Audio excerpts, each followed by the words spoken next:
네. 코렌 노트북을 만드셨으면은요, 제일 처음에는 우리가 필요한 모듈들을 먼저 임포트를 하도록 하겠습니다. 필요한 모듈 임포트. 첫 번째 우리가 필요한 모듈은요, 판다스. 데이터 프레임을 다룰 거기 때문에 판다스는 꼭 필요하고요. 판다스를 줄여서 이렇게 PD 이렇게 쓰죠. 이렇게 써주고. 그 다음에 C본이라고 하는 모듈이 있어요. 이거를 SNS라고 줄여서 쓰도록 하겠습니다. 판다스 같은 경우에는 PD 이렇게 한 거는 이해가 되는데 보통 대부분의 예제 파일들을 보면 C본이라고 하는 모듈을 사용을 할 때 별명을 SNS라고 주는데 왜 이렇게 하는지 저도 모르겠어요. 뭐 SN이라고 한 것도 아니고 SB라고 하는 것도 아니고 왜 SNS라고 했는지는 저도 모르겠습니다만 대부분의 모든 사람들이 다 C본을 SNS라고 사용을 합니다. 네, 자, 이렇게 해서 우선 필요한 모듈을 임포트를 했고요. 판다스에서는 우리가 뭐 데이터 프레임이라는 자료 구조나 혹은 뭐 시리즈라고 하는 클래스나 이런 것들을 사용하기 위해서 그 판다스를 모듈을 임포트를 한 거고요. SNS를 임포트한 이유는 뭐냐면 C본을 임포트한 모듈 한 이유는 load dataset이라고 하는 메시지 함수가 있어요. 이 함수를 사용하기 위해서요. 그러니까 사실 이 C본이라고 하는 모듈은 그 여러 가지 그래프를 그릴 수 있는 편리한 함수들을 가지고 있어요. 매트플러립보다 사용하는 방법이 조금 더 일관적이고 조금 더 쉽게 더 다양한 그래프들을 그릴 수 있는 그런 그런 기능들을 가지고 있는데 얘가 예제 데이터들을 가지고 있어요. 그래서 그 예제 데이터들을 우리가 로드해서 사용하기 위해서 임포트를 한 겁니다. 시각화에 대해서는 C본 라이브러리를 사용하는 시각화는 저희가 다음 주에 제가 자세하게 알려드리도록 하겠습니다. 자, 이렇게 하고요. 첫 번째 우리가 다뤄볼 데이터셋은 팁스라고 하는 데이터셋이 있어요. 팁스 데이터셋이 어떤 데이터셋인지 지금 보여드리도록 하겠습니다. C본 패키지에 있는 C본 패키지에 팁스라고 하는 예제 데이터셋을 로드해 보도록 하겠습니다. 우선 변수 이름을 만드셔야 되고요. 변수를 하나 선언하셔야 되고 그 변수에 그 로드한 데이터셋을 저장하면 되겠죠. 자, 모듈 이름은 C본 줄여가지고 SNS load dataset 이렇게 하시면 됩니다. load dataset. 사용하시는 방법은 뒤쪽은 다 디폴트 아규먼트가 있고요. 이거는 variable length 키워드 아규먼트죠. 역시나 마찬가지로 키워드 아규먼트. variable length이기 때문에 아규먼트를 전달해도 되고 전달하지 않아도 되는 그런 부분이고요. 반드시 필요한 부분은 name. 이름은 반드시 주셔야 돼요. 이름은 반드시 주셔야 되고 name이라고 하는 거는 뭘로 사용한다? 문자열을 넘겨주면 된다라고 되어 있어요. 문자열을 넘겨주면 된다라고 되어 있고 어떤 이름들을 쓰느냐? 이 그 페이지, 웹페이지를 참조해라. 뭐 그렇게 되어 있습니다. 그죠? 네. 뭐 어떤 것들이 있는지는 뭐 다 아실 필요는 없으세요. 대표적인 거 몇 개만 아시면 되고요. 뭐 이런 식으로 하고 여기 밑에 returns라고 되어 있죠. returns 무엇을 리턴한다? 판다스 모듈에 있는 데이터 프레임 클래스, 데이터 프레임 객체를 리턴한다라고 되어 있습니다. 자, 그러면 문자열로 아규먼트를 주라고 되어 있기 때문에 여기에 팁스, 이게 데이터 프레임 이름입니다. 데이터 프레임 이름.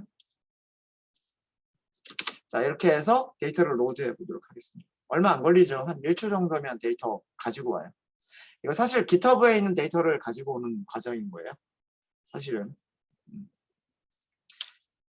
타입 한번 출력해 볼까요? 팁스의 타입 한번 출력해 보겠습니다. 당연히 데이터 프레임이죠. 데이터 프레임.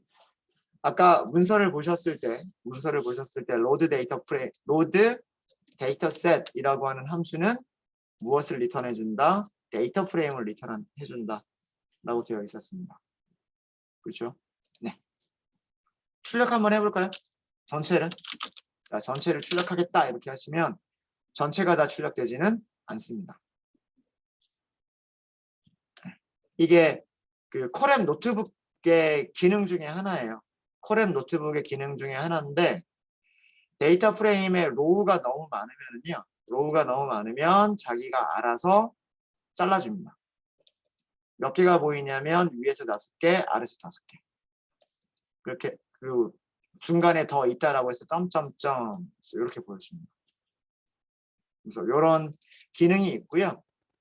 여기에 보여지는 로우의 개수를 최대 몇 개까지 지정할 거냐라고 하는 것은 그 설정으로 설정하실 수 있어요. 그건 나중에 한번 인터넷 찾아보시면 그런 설정이 있어요. 판다스 점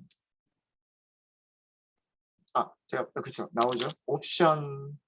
옵션즈 점 그다음에 디스플레이 맞나? 네. 저도 하도 오래돼서 이름이 다 기억이 나진 않아요. 여기 있군요. 맥스 로우즈. 뭐 이런 식으로 해서 옵션을 찾아가지고 이 옵션 값을 변경해주면 이 화면에 출력하는 로우의 개수를 변경하실 수 있으십니다. 디폴트로 그냥 놔두셔도 웬만한 것들은 적절하게 프린트가 될 거예요. 프린트가 될 거고. 데이터 프레임에 대한 거 잠깐 설명을 좀 드리면은요. 이 데이터 프레임은 어떤 데이터들을 가지고 있는 데이터 프레임이냐면 우선 첫 번째 컬럼은요. 첫 번째 컬럼은 어떤 식당이에요. 식당에서 그 식사한 사람들의 그 영수증 금액 있죠.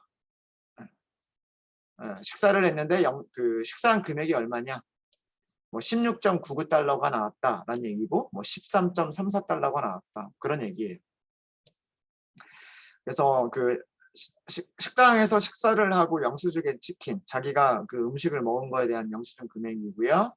그다음에 두 번째 컬럼은 팁입니다. 팁. 그러니까 16.99달러라고 하는 음식을 먹고 나서 이 사람이 팁을 얼마를 지불하고 나갔느냐. 10.34달러라고 하는 그 음식을 먹고 나서 1.66달러라고 하는 팁을 주고 나갔다라고 하는 거예요. 그러니까 이 팁이라고 하는 게 우리나라는 팁 문화가 별로 없잖아요. 우리나라는 팁 문화가 별로 없어서 그냥 딱 그 메뉴판에 있는 딱 그 금액만큼만 딱 지불하고 나가는데 뭐 미국이나 영국 이런 쪽은 또 팁 문화가 있어서 그 서빙을 해주시는 분들한테 팁을 조금씩 주잖아요. 근데 도대체 팁을 몇 퍼센트, 내가 먹은 금액의 팁을 몇 퍼센트를 줘야 될 거냐? 뭐 5%만 줘도 되는 건지 10%를 줘야 되는 건지 뭐 아니면 정말 잔돈만 긁어가지고 잔돈을 주면 되는 건지 뭐 이런 게 되게 문화마다 다르고 뭐 미국 다르고 영국 다르고 뭐 그렇습니다. 그래서 그런 것들을 조사한 데이터 프레임이라고 생각하시면 됩니다. 그 다음에 성별이라고 하는 컬럼은 계산한 사람의 성별이겠죠. 금액 지불하고 팁을 지불한 손님의 성별인 거고요. 그 다음에 그 팁을 지불한 손님의 그 흡연 여부고요. 그 다음에 day라고 하는 거는 요일이에요. 뭐 목요일, 금요일, 토요일, 일요일 뭐 이렇게. 그러니까 어느 요일에 식당을 방문했느냐라고 하는 거고요.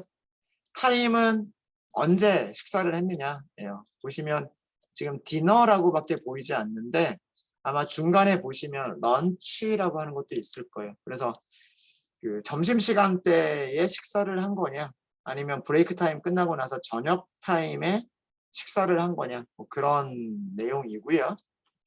마지막에 사이즈는 그 테이블 사이즈예요. 그러니까 몇 명이서 식사를 했느냐 2명이서 식사를 하고 금액을 지불하고 팁을 줬느냐 뭐 3명이서 식사를 하고 그 다음에 금액 지불하고 팁을 지불했느냐 뭐 이런 내용입니다. 이제 데이터 프레임에 대한 내용을 아시겠죠? 이거 가지고 머신러닝 할 수도 있어요. 어떤 머신러닝을 어떤 거를 할 수도 있냐면 물론 데이터가 너무 작기는 해요. 로우가 244개밖에 안 되죠. 관찰값들이 244개밖에 안 되기 때문에 그리고 변수의 개수도 그렇게 많은 건 아니고 아르바이트생 입장에서 그러니까 서빙을 하는 아르바이트생 입장에서 생각을 해보자는 얘기죠. 내가 무슨 요일에 점심시간에 아니면 혹은 저녁시간에 남자 손님 아니면 여자 손님을 서빙하는 게 어떤 손님을 서빙하는 게 내가 팁을 더 많이 받을 수 있을까? 이런 거 궁금하잖아요.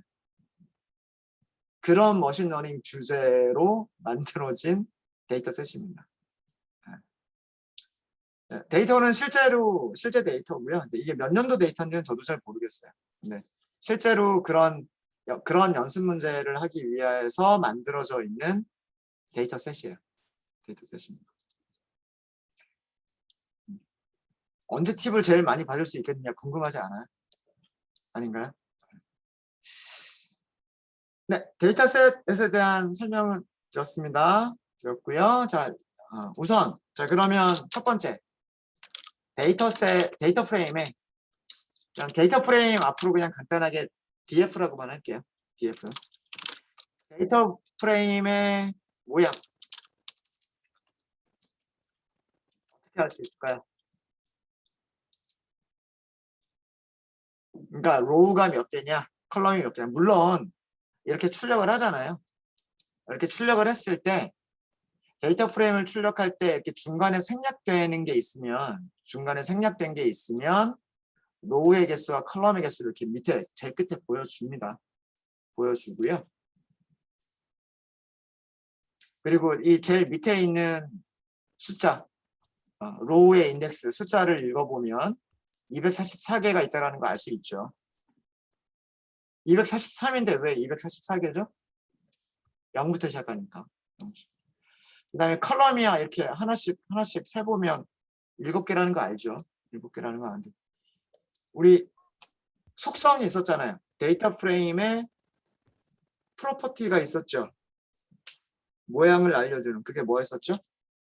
데이터 프레임 이름 다음에 점 찍으면 나오죠. 여기서 찾으면 되잖아요. 그죠?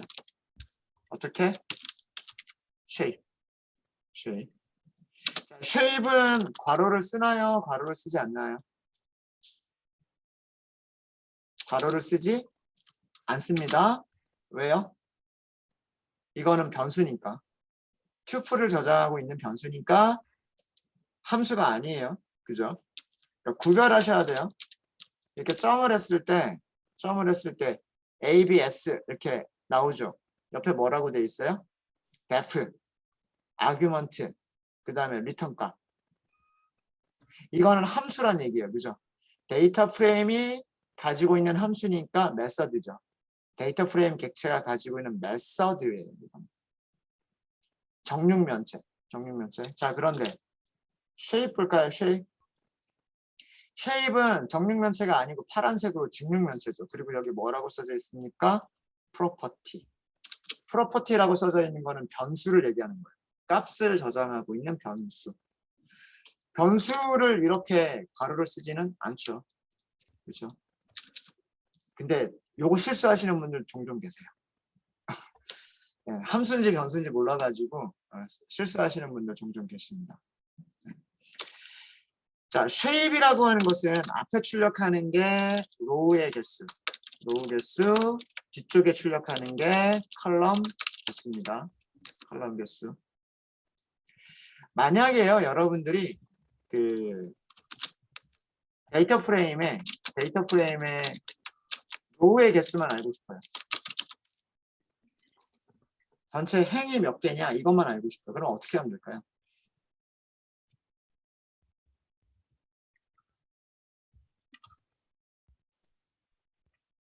컬럼 개수는 관심 없고 데이터 프레임이 행이 몇 개냐, 관찰값이 몇 개냐 이것만 알고 싶은 거예요. 어떻게 하면 될까요? 몰라요. 제일 쉬운 방법은 length를 사용하시면 됩니다. length.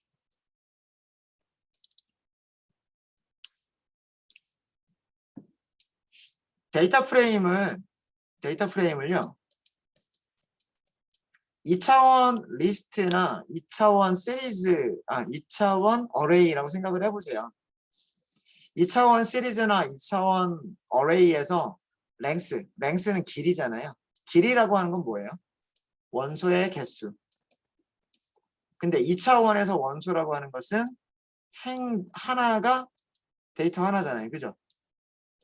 그러니까 1, 2, 3, 4, 5, 6. 자, 이거 2차원 리스트죠. 이런 2차원 리스트에서 랭스라고 하면 첫 번째 원소, 두 번째 원소, 세 번째 원소니까 랭스는 3이라고 리턴을 해주잖아요. 기억나시죠? 그렇죠. 데이터 프레임도 똑같은 거예요. 데이터 프레임이 가지고 있는 이 안쪽에 있는 밸류들은 2차원 어레이잖아요. 2차원 배열이란 말이에요. 2차원 배열에서 랭스라고 하는 것은 1차원 배열들의 개수란 말이에요. 그래서 만약에 로우의 개수만 필요하다. 로우가 몇 개인지 알고 싶다. 라고 하면 랭스를 사용하시는 게 제일 편해요. 랭스를 사용하시는 게 제일 편하고요. 아니면 쉐입을 응용하셔도 돼요. 쉐입을 응용하셔도 되는데 쉐입은 무엇을 저장하고 있는 변수예요? 튜플을 저장하고 있는 변수예요. 그 튜플에서 첫 번째 원소니까 튜플에서 첫 번째 원소는 인덱스로 접근하시면 되죠. 인덱스로. 예, 이런 방법도 있어요. 이런 방법도 있습니다.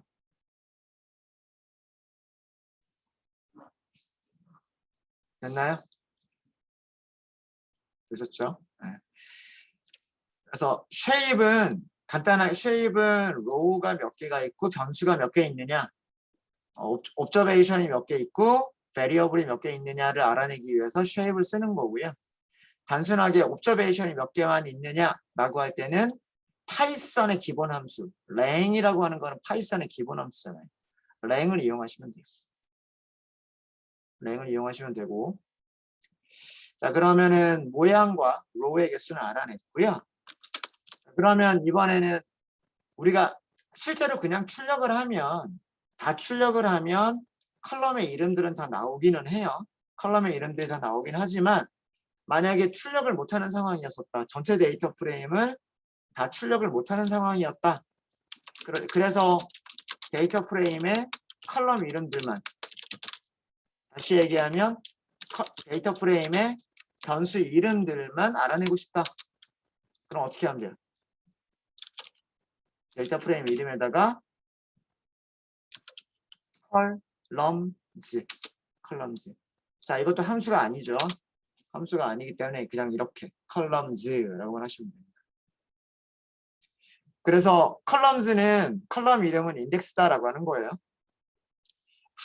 행에도 인덱스가 있는 거고 컬럼에도 인덱스가 있는 거예요. 인덱스고 몇 개를 가지고 있다? 7개를 가지고 있다. 그 7개의 이름은 이렇게 된다라고 하는 거예요.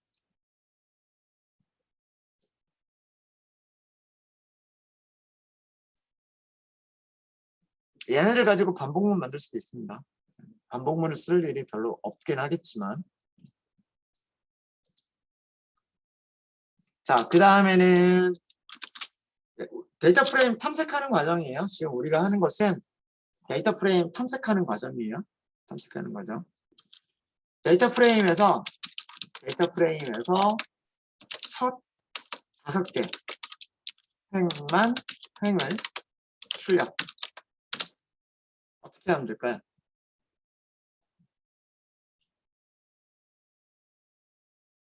제가 강조해서 말씀을 드렸던 IRC를 이용하시면 됩니다.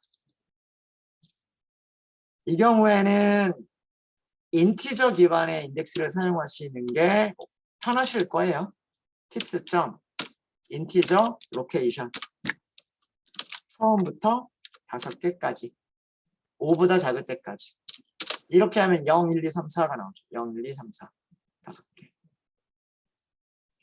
자, ILOC를 사용할 수도 있지만 옆에 이렇게 출력되는 이 옆에 이거를 뭐라 그랬어요? 제가 레이블이라고 그랬죠. 이 행에 붙어있는 이름표. 두 번째 행에 붙어있는 이름표. 레이블이라고 말씀드렸단 말이에요. 그렇죠? 레이블을 이용해서 똑같은 기능을 하면 어떻게 할 수 있을까요? tips.loc를 사용할 때는 처음부터 어디까지? 처음부터 어디까지? 네, 맞아요. 여기까지잖아요. 여기까지. 그렇죠? 이게 LOC의 ILOC와 LOC의 차이점이에요. 되셨죠?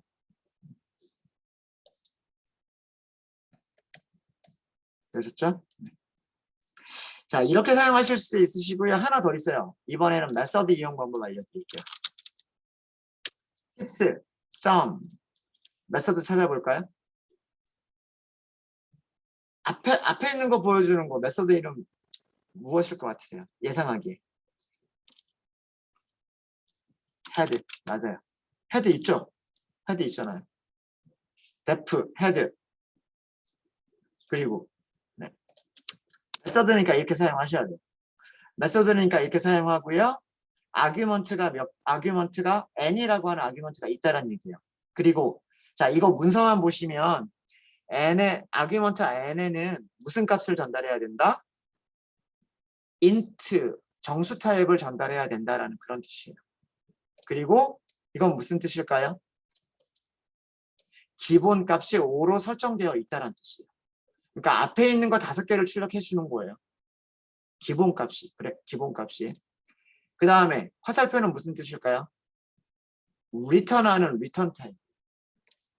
헤드가 리턴해 주는 거는 프레임을 리턴하거나 또는 시리즈를 리턴한다. 이거 무슨 얘기냐면 데이터 프레임을 리턴하거나 혹은 1차원 형태인 시리즈를 리턴한다는 얘기예요. 그러니까 시리즈에서 헤드라고 하는 메서드를 호출했으면 시리즈가 되는 거고 데이터 프레임에서 헤드라고 하는 메서드를 호출했으면 데이터 프레임을 리턴해 준다라는 얘기예요. 이해되시죠? 네. 그리고 n의 기본값은 얼마다? n의 기본값은 5다. 그래서 밑에 있는 코드를 읽어보지 않아도요. 밑에 있는 코드를 읽어보지 않고 첫 번째 줄만 딱 봐도 이제는 여러분들이 대충 이제 감을 잡으셔야 돼요.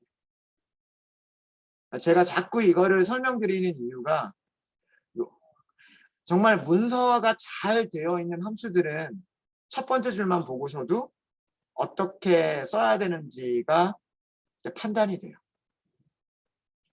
물론 그 모든 함수가 다 이렇게 잘 만들어져 있으면 좋겠지만 그렇지 않은 함수들도 있어요. 오픈 소스다 보니까 그 만드는 개발자들이 다 다르고요. 개발자들마다 자기가 주석을 만들어주는 형태가 다 달라요. 도큐멘테이션 주석을 만들어주는 형태가 달라서 정말 이렇게 잘 만들어져 있는 주석이 없는 경우도 있어요. 근데 잘 만들어진 주석, 지금이 굉장히 잘 만들어진 주석의 대표적인 그런 주석이에요. 도큐멘테이션. 함수 이름, 함수 아규먼트, 그 함수에 전달해야 되는 아규먼트의 타입, 함수의 기본값, 아규먼트의 기본값. 만약에 이게 없으면 기본값이 없는 아규먼트란 얘기예요. 그런 경우에는 반드시 값을 전달해야 된다는 얘기고 이렇게 값이 있으면 디폴트 아규먼트니까 값을 전달해도 되고 전달하지 않아도 된다. 그렇게 알 수 있는 거고요. 그 다음에 함수가 리턴해 준다라는 뜻이에요. 리턴하는 게 프레임 여기서 데이터 프레임이겠죠. 또는 시리즈 데이터 프레임이나 시리즈를 리턴한다. 그런 얘기입니다. 그래서 딱 저것만 보면 이렇게만 하면 끝이다 이거죠. 이렇게 하셔도 되고 어떻게 tips.head n은 5 이렇게 하셔도 되고 근데 디폴트 아규먼트가 있기 때문에 굳이 저렇게까지는 안 하셔도 된다라고 하는 거예요. 네, 메서드 사용하는 게 어렵지 않으시죠? 네, 잔소리 같지만 제가 계속해서 그죠? 자꾸 똑같은 얘기 반복해서 말씀을 드립니다. 네, 자꾸 듣다 보시면 금방 자꾸 듣다 보시면 세뇌가 되죠, 세뇌. 자, 그러면 이거는 여러분들이 한번 해볼까요? 한 1분 정도 시간을 드릴게요. 데이터 프레임에서 마지막 3개만 출력할까요? 3개 행을 출력.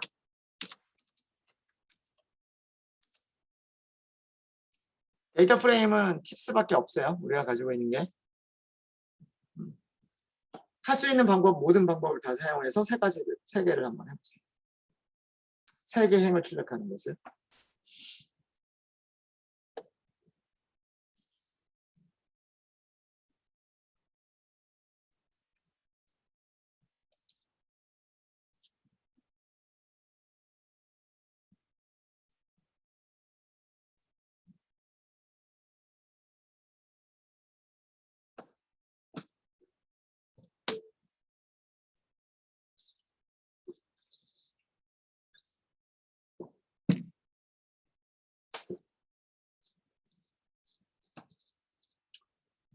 잘 되시죠? 우선 ILOC를 사용하시는 게 그것도 방법이죠. 끝에서 3개. 로우를 선택하는 방법이니까 끝에서 3개. 물론 여기 레이블이 241번, 242번, 243번이라는 걸 알면 여기를 이렇게 쓰셔도 되기는 되는데 이렇게 하신 분은 거의 없으실 거라 봐요. 누가 이거 계산해서 쓰겠어요, 그죠? 네. 계산해서 쓰기는 좀 힘들죠, 그죠? 네. 못하는 건 아니지만 뭐 억지로 하자면 이렇게 할 수 있어요. 전체 원소의 개수가 몇 개인가요? 아까 쉐입에서 우리가 원소의 개수 알아냈잖아요. 244개라고 알아냈죠. 빼기 3. 그래서 끝까지. 억지로 하자면 이렇게 할 수 있어요. 억지로 하자면. 아, 죄송합니다. 여기 이거 ILOC 써야 돼요. 억지로 하자면 이렇게 하실 수 있어요. 근데 굳이 이렇게 어렵게 하실 필요는 없어요. 이렇게 하실 필요는 없고 LOC를 사용할 때는 음수 인덱스를 사용할 수가 없어요. LOC를 사용할 때는 음수 인덱스를 사용할 수가 없어서 여기서는 이렇게 241, 242, 243 이렇게 하셔야 돼요. 이렇게 하셔야 되고요. 자, 그 다음에 뭐 이것보다는 굳이 이렇게 할 필요는 없고요. 테일이라고 하는 메소드가 있어요. 여기도 기본값이 5기 때문에 이거는 기본값 이외에 다른 아규먼트를 넘겨주셔야 돼요. 그래서 아마 제 생각에는 ILOC를 사용하시거나 이렇게 ILOC를 사용하시거나 혹은 이렇게 테일을 이용하시는 게 제일 편하지 않나 라는 그런 생각입니다.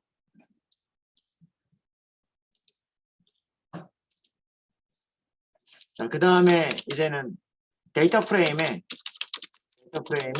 숫자 타입 변수들의 숫자 타입 컬럼들의 숫자 타입 변수들의 기술 통계량 어떻게 하면 될까요? 전 시간에 메서드 말씀드렸죠? 메서드 이름이 tips. 메서드 이름 나오겠죠? 모르면 여기서 찾아야 돼요. 엄청 많죠? 여기에서 필요한 걸 찾으면 돼요.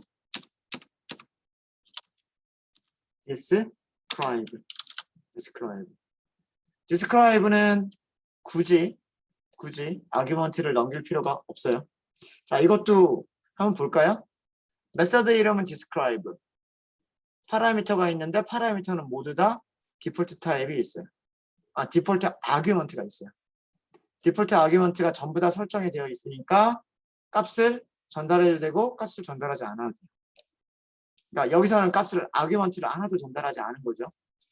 describe가 리턴하는 타입은 데이터 프레임을 리턴하거나 또는 시리즈를 리턴한다. 그런 얘기예요.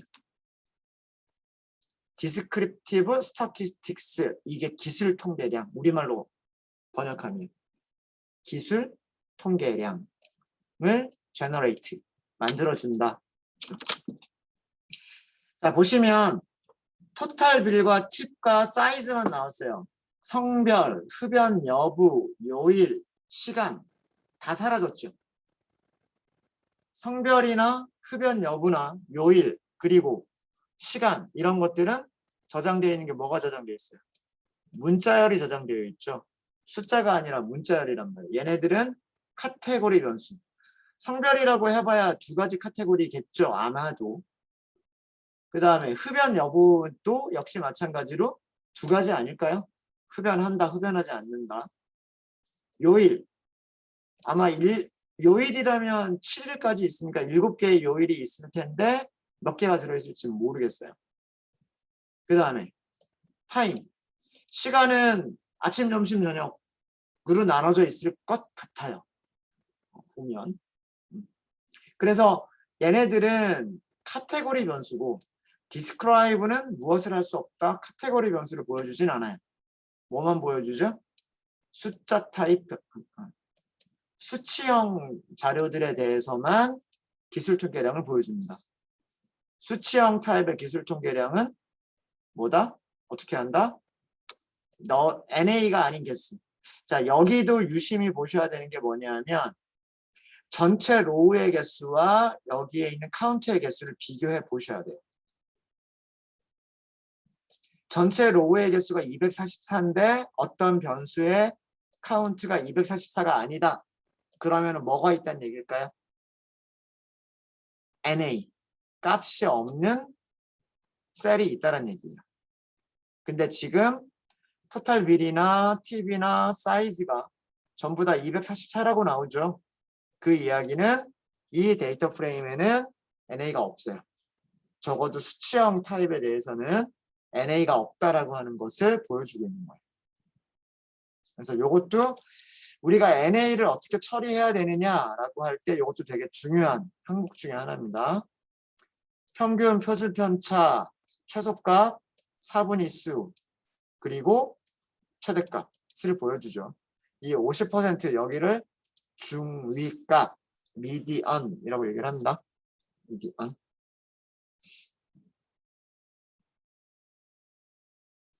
되셨죠? 네, 이렇게 볼 수 있고요. 이렇게 볼 수 있고. 그러면 숫자 타입이 아닌 카테고리 타입 변수들을 요약해 볼게요.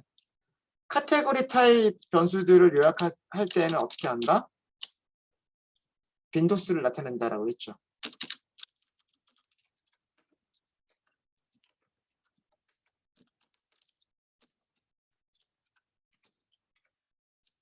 자, 여러분들은 네 가지를 다 한번 해보세요. 내가 무엇을 하는 성별,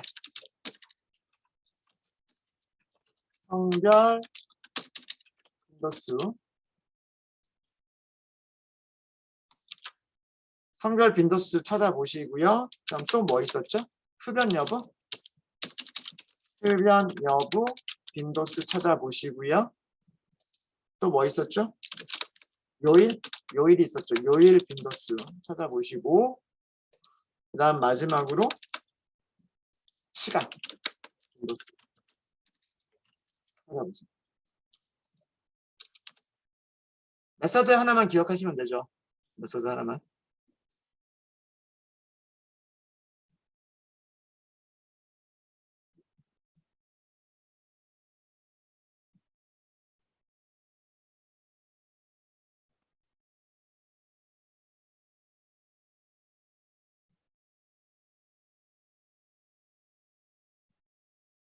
어떤 메소드를 사용하면 되겠다? 어떤 메소드를 사용하시면 될까요?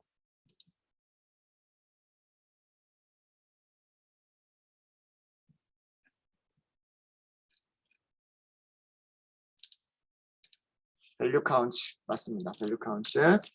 그래서 데이터 프레임 이름을 먼저 써주시고요. 데이터 프레임 이름 써주시고 컬럼을 선택하시는 거예요. 이렇게 한 다음에 value, counts 이렇게 하시면 돼요. 남성이 157, 여성이 87. 거의 한 2배 정도 차이가 나는군요. 그러니까 그 계산하고 나서 계산할 때 그러니까 손님이 남성 손님이 더 많았나 봐요. 여기 식당은. 자, 흡연 여부, 팁스, 컬럼 이름 이렇게 찾으면 돼요. 외우려고 하지 마시고요. 여기서 이게 컬럼 이름들이 이렇게 보여지니까 여기서 컬럼 이름 보시면서 찾으시고 점 value count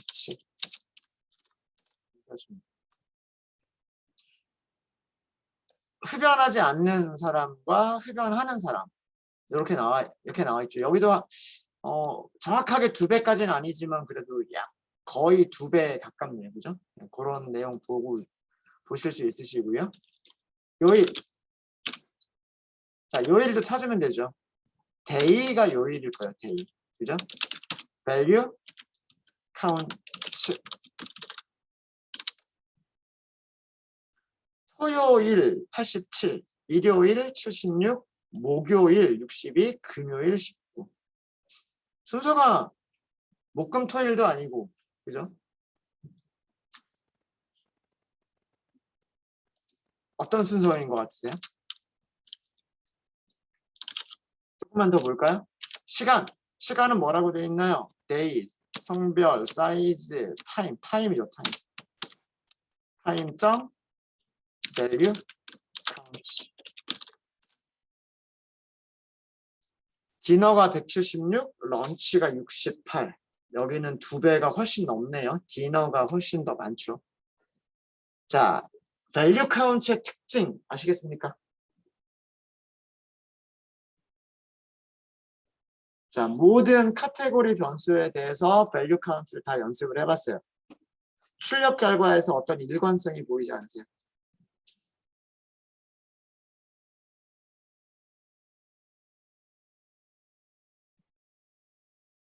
value count 메소드는 빈도수의 내림차순으로 보여줍니다. 맞습니다.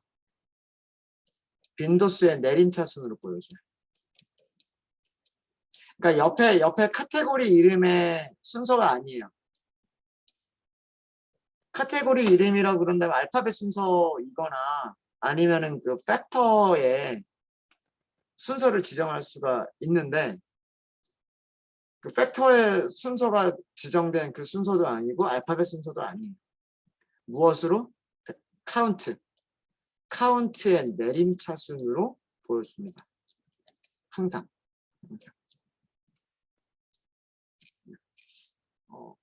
텍스트로 정리해 드릴까요?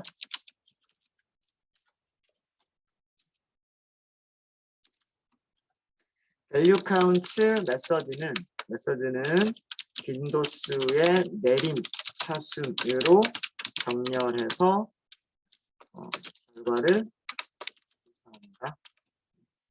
그래서 항상 우리는 정렬된 결과를 보실 수가 있어요. value count를 사용하시면.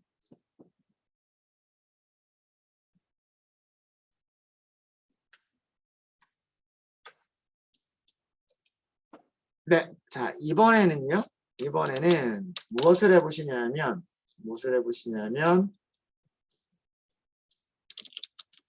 토탈 빌 영수증 금액이죠. 영수증 금액입니다.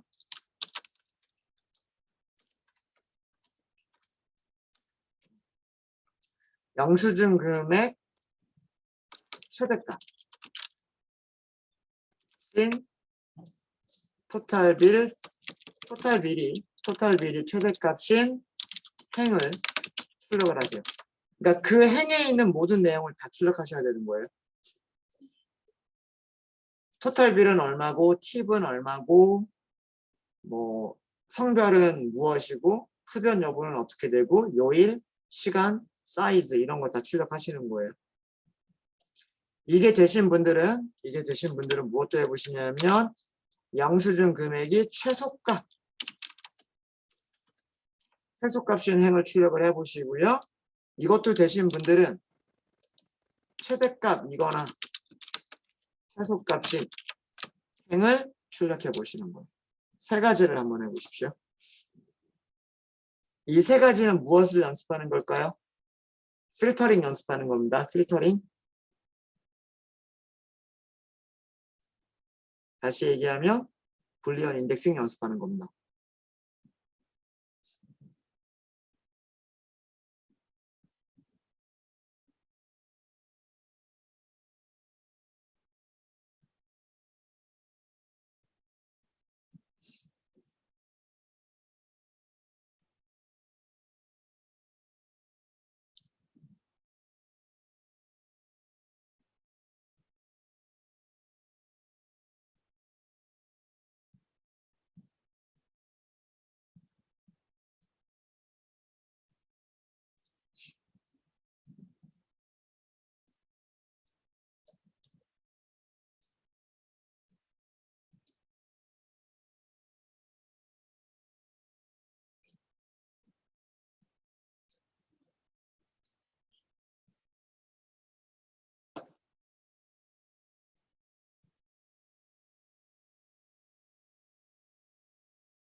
네, 잘 되시죠? 간단하게 같이 해보고 저희 쉬운 시간 갖도록 하겠습니다. 데이터 프레임 이름이 뭐예요? 데이터 프레임 이름은 팁스. 팁스에서 우리는 선택을 할 거죠. 자, 무엇을 선택을 할 겁니까? 안에다 조건식을 써주시면 돼요. 팁스 데이터 프레임에 무엇? 토탈 빌 값이 같으면 돼요. 그죠? 무엇과 같으면 되는 건가요? 토탈 빌이 영수증 금액이 무엇이랑 같으면 돼요? 최대값을 찾아야 되죠. 누구의 최대값 찾는 거예요? 토탈 빌의 최대값 찾는 거란 말이에요. 팁스 데이터 프레임에 토탈 빌에 무엇을 찾는다? 최대값을 찾는다. 아까 최대값 찾는 함수 알려드렸잖아요. 그죠? 토탈 빌의 최대값은 50.81이었나 봐요. 50.82. 그래서 이렇게 로우를 하나 이렇게 선택을 해주는 거예요. 식사는 $50어치를 한 거고요. 팁은 $10로 주고 간 거고요. 거의 20%나 주고 갔네요. 남성이었고 흡연을 하는 사람이었고 토요일 저녁에 식사를 했고 3명이 와서 식사를 했습니다. 네, 그러면 이거는 어렵지 않겠죠? 자, 데이터 프레임은 팁스에서 팁스의 토탈 빌이라고 하는 메서드는 없겠죠, 설마. 그죠? 네. 이렇게 쓸 수 있어요. 토탈 빌이 무엇이랑 같아야 된다? 팁스의 토탈 1의 무엇 최소값과 같으면 됩니다. 3달러가 가장 작은 금액이었군요. 네. 혼자 토요일 저녁에 혼자 와서 흡연을 하면서 여성인 그런 손님이었는데 혼자 먹었으니까 식사 금액은 3달러 정도밖에 안 되고요. 팁 1달러. 근데 식사 금액에 비해서는 많이 주고 갔네요. 3분의 1을 주고 갔으니까. 됐습니까? 예. 이렇게 하시면 되고 밑에 있는 거는 무엇을 하라는 얘기입니까? 밑에 있는 거는 위에 있는 두 개의 조건을 5어로 연결하라는 얘기예요. 5어. 최대값이거나 최대값. 그러니까 170번도 찾고 싶은 거고 67번도 찾고 싶은 거죠. 됐나요? 그래서 이렇게 하시면 돼요. 팁스. 바로 최대값이거나 또는 최소값이거나 최대값이거나 또는 최소값이거나. 자, 이렇게 먼저 형식을 먼저 만드세요. 형식을 만든 다음에 이 안에다 채우세요. 이 안에다가. 죄송합니다. 팁스 데이터 프레임의 토탈 빌이 같아야 된다. 무엇과? 팁스의 토탈 빌의 무엇? 민과 같아야 됩니다. 맥스부터 할까요? 네. 맥스.